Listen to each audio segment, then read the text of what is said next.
selamat sore Om Agus aja ini. Waduh, jangan ada juga di antara kita terkenalnya aku kayak gitu. Gimana kabarnya? Alhamdulillah sehat Mas Firman. Saya kepengen bahas konten-konten yang sebelumnya mungkin pernah dibahas sama Mas Agus gitu. Oh, Terutama yang versi penggacoran itu di koloni jajar-jajar kayak gitu. Itu untuk tahapan-tahapannya seperti apa Om? Misalkan ini kan ada beberapa versi, seperti ada yang disimpulkan sendiri. Lah ini kan di Om Agus penerapannya di koloni seperti ini. Ya. Itu seperti apa Om biasanya? jadi gini Mas Firman, kalau kita memilih ataupun melihat lovebird harus punya kriteria seperti ini, ngomong ke konslet nggak apa-apa. Ya nggak apa-apa. Konslet nggak apa-apa. Iya. Kalau kriteria kita harus ke konslet itu kan harus nada kering, harus ngedobel dan segala macam. Kita kan nggak tahu Mas. Cara bodone saya nggak tahu lovebird yang akan saya proses itu ini lovebird punya kriteria seperti itu nggak kan gitu. Makanya dengan di koloni ini karakter itu semua akan keluar. Kan Terlihat. bisa ada caranya Mas Firman. Gitu. Misalkan gini Mas Firman, saya melihat burung yang misalkan di onjokan di toko-toko burung itu kan kita lihat mungkin bunyi 5 detik 10 detik dengan harga murah kita ambil, kita kumpulkan jadi satu. Di situ kita koloni kandang koloni kapsul ini dengan pakan rendah. Kalau saya gitu, dengan pakan rendah, karena dengan di koloni ini birahi lovebird pasti naik. Dari emosinya kan pasti turun. Diawali dengan pasti pada ngeriwik semua Mas Firman, karena kita belinya adalah lovebird yang bahan Murah-murah. dari murah-murah. Nah dengan di koloni ini dengan birahinya sudah naik, kalau kita naikkan dari pakan kencang ataupun pakan batik, kebanyakan itu yang kalau kita nggak tahu libido burungnya terlalu tinggi, larinya ke gestan. Meskipun ada yang kuat nggak gestan, lebih baik kita mencari titik level birahi dari pakan dengan rendah dulu. Karena dengan rendah seperti itu birahi sudah naik, emosi turun. Nanti setiap pagi adalah untuk dijemur garam-garam, ya dikasih garam. Yang jadi pertanyaan gini Om, ini kan tidak semua teman-teman yang di rumah itu punya burung sebanyak ini. Ada yang mungkin punya burung hanya 1, 2 gitulah. Itu apakah prosesnya sama atau gimana Om? Ataukah kadang kalau burung kan ada istilahnya disinggel sendirikan pakan tinggi kan gitu. Kalau versinya Om sendiri kan di koloni seperti ini. Lah itu banyak kejadian teman-teman di rumah burungnya cuma 1, cuma 2, tapi ingin diproses menuju gacor dan konslet, itu gimana Om? Bisa Mas Firman, kalau kita main dengan di single itu bisa cuman dengan memainkan pakan rajin. Cuma ada tapinya Mas Firman. Tapinya gimana? Ada tapinya itu kalau proses seperti itu memang ada yang lama, ada yang cepat, gitu Mas. Nah lebih baik dengan proses koloni seperti ini penggacorannya lebih cepat Mas Firman. Kalau dengan di single biasanya itu setelah, kalau saya sendiri proses setelah koloni dipisah, ada yang bunyi, terus di single ataupun disikat-sikat pakai prodong. Setelah di situ sudah sering bunyi, baru proses sendirian gitu. Berarti tetap masih ada tahap penyinggelan setelah di koloni ini ya? Ada. Itu bertujuan apa Om? Yang pertama kalau lovebird di single itu dari durasi pasti keluar. Terus bunyinya lantang tanpa beban, tanpa kepancing dengan lovebird lainnya, dia akan leluasa gitu. Cuman kalau yang Mas Firman tadi tanyakan, kalau yang bisa akan punya 2 atau 1 itu kan sulit sekali untuk menerapkan hal itu. Itu kira-kira ada solusinya nggak? Sebenarnya jujur pribadi agak lama Mas Firman. Agak lama. Butuh pemicu. Butuh pemicu itu lovebird itu kan sukanya suara berisik Mas. Betul. Jadi yang namanya murai batu ataupun kenari itu butuh untuk pemancing dari lovebird yang kita proses itu. Sebenarnya di situ. Gitu ya. Okay. Kalau tetap harus ada pemicunya. Ada Mas Firman. Nah syukur-syukur makanya dengan koloni ini sendiri kan pemicunya ini kan pasti saya kasih betina yang awalnya mainan vektor agak rusak, itu cuman gacor-gacoran di rumah. Nah itu saya sebagai pemicu di situ adalah memancing fisiknya lobet itu Mas. Tadi Om sendiri kan menyebut murid batu. Ya, berarti kan sama saja dengan lobetnya itu menjadi burung masteran gitu ya. Iya. Lah, saya punya pengalaman juga, saya dapat burung yang istilahnya dapat dari bekas masteran murai dan sekarang burungnya komplek. Lah, apakah itu salah satu dari yang tadi disebutkan sama Om sendiri? Kalau itu beda lagi.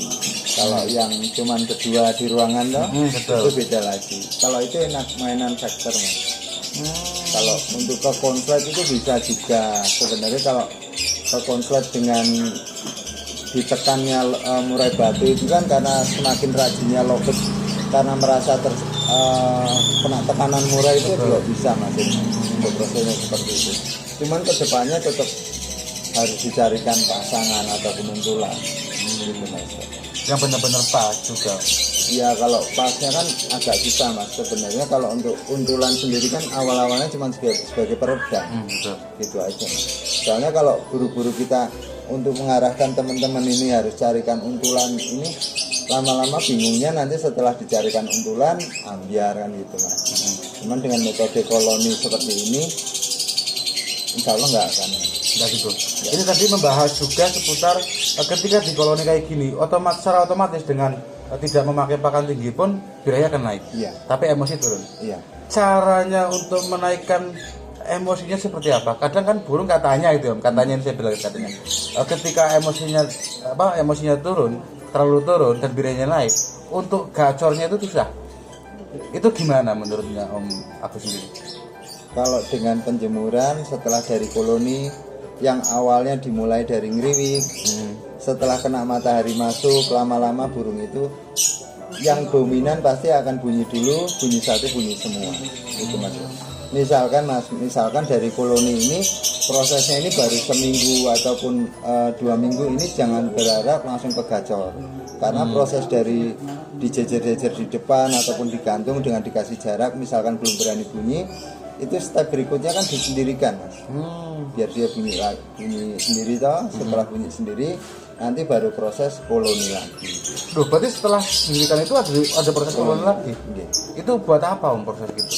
Karena kalau lobet terlalu disendirikan pasti emosinya naik. Karena dengan lobet terlalu over emosi itu nggak akan ngekek Mas. Oke, siap. Gini Om, dari pembicaraan barusan saya menangkap itu ketika burung habis disendirikan, kemarin saya juga sempat menerapkan hal yang seperti gini Om. Ketika burung disinggel, itu kan udah mulai gacor biasanya gitu Om. Iya. Nah, itu tadi Om aku sendiri bahas harus ada tahap di koloni lagi. Berarti tidak jauh beda dengan istilahnya digantang atau dibawa ke gantangan. Bisa juga. Hampir sama seperti itu. Hampir sama. Kalau makanya dari teman-teman yang suka ngegantang itu malah lebih cepat gacor Mas Herman. Lebih cepat. Cuman kan kalau untuk terus ngegantang kan kadang-kadang kasihan juga kondangannya. Iya. Cuman efek positifnya kan banyak. Mendingan ditaruh pinggir dulu. Iya, kebanyakan juga kayak gitu Om. Kalau saya malah ada versi iritnya. Saya kan paling di rumah ada lobet 1-2 Om. Karena saya kan jarang di rumah gitu kan. Misalkan saya rumahnya dekat nih sama Mas Agus nih gitu kan. Saya titipkan sehari 2 hari tetap bawa pulang lagi. Itu versi irit saya. Itu biasanya kayak gitu. Kalau menurut Om Agus seperti apa? Sebenarnya kalau kita ikhtiarnya untuk memang benar-benar gacorin jantan ya Mas Herman. Kalau gacorin jantan setelah sendiri ini sering bunyi kan kita butuhnya awalnya biar bunyi lobet jantannya ini bunyi karena kehilangan pasangan, kehilangan karena bunyi karena ada yang dirindukan kan sebenarnya gitu. Untuk proses yang lebih aman adalah dengan ditempel betina. Itu Mas. Cuman ditempel betina ini di kandang kapsul sampingnya betina, jantannya di kandang kotak ini. Nah proses di sini adalah kita memainkan dari pakan agak kencang di situ. Nah karena birahi lobetnya ini akan naik. Cuman dengan proses tempelnya betina ini nggak selamanya di sini Mas Herman. 3 hari sekali kita jauhkan ataupun seminggu sekali kita temukan. Itu kadang-kadang bisa kita diakalin dengan di sampingnya dikasih kandang kapsul. Ketika betinanya diungsiin, kita kerodong kandang kapsulnya, kita kasih maskeran. Oke, gitu. Itu bisa mandi. Dengan proses ditempel dengan betina, apa sama sih dengan menaikkan emosi, Om? Bisa juga Mas Firman. Soalnya secara tidak langsung burung itu kan berdampingan, tapi tidak bersentuhan istilahnya gitu. Emosinya naik. Ya nggak bisa ngawin, ya nggak. Berarti seperti itu. Iya. Makanya di sini kadang-kadang gini Mas Firman. Selama dengan proses ditempel sama si betina, benar kata Mas Firman tadi, emosinya naik. Kadang-kadang dia kan akan gigitin bulu. Betul. Dari proses pakan, pemberian pakan ini harus kita rasa. Ketika dia sudah memakai dengan millet putih kenaris sudah enak, ya sudah pakai seperti itu. Terusin aja. Nah, ketika emosinya dia naik dengan pakan racing nggak ada masalah, ya diterusin, lanjutin Mas Firman. Gitu. Berarti istilahnya tinggal mengatur takarannya seperti apa? Iya Mas Firman. Rata-rata kalau udah lobet sudah rajin bunyi, mau dikasih pakan kencang, mau ditambahin penjemuran, itu nggak masalah Mas Firman. Sebenarnya proses penjemuran ini juga misteri Mas Firman. Kadang-kadang gini Mas, lobetnya sudah rajin bunyi, coba-coba kita naikkan dari intensitas penjemuran, itu kadang-kadang nada bisa berubah, Bisa ngedobel. Ya awalnya dari ngedobel kan dari penjemuran juga. Betul. Emosi naik, birahinya sudah kita atur dari awal dari pola pakan, yang dimulai dari yang awalnya nyelah seperti gigit besi bunyi, gigit besi bunyi, lama-lama kebiasaan seperti itu akan terjadi ngedobel. Oh, seperti itu. Intinya prosesnya itu sebenarnya ketika kita itu melihat materinya setelah sendiri juga ya. Ya, dan yang tadi Mas Herman saya bilang, ketika kita nggak bisa melihat dari materinya, proses koloni ini adalah proses kita teknik dasar melihat dari bakat yang akan kita olah. Itu.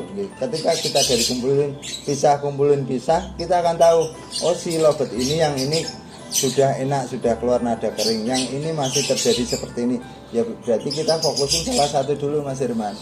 Fokusin salah satu, pindah ruangan sendiri, coba disendirikan. Kalau dia sudah rajin bunyi, coba pancing dengan di kandang kotak.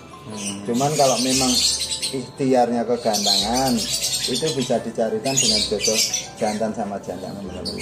Berarti istilahnya di kesimpulan itu peran pakan tinggi juga harus ada ya. Ada ya. Istilahnya nggak harus polos gitu aja enggak ya gitu. Enggak. Kalau pakan tinggi kan kembali lagi tadi setelah disingle itu. Iya. Oke, pembahasannya menarik sekali buat teman-teman. Nanti kita sambung lagi. Oke, makasih ya Mas.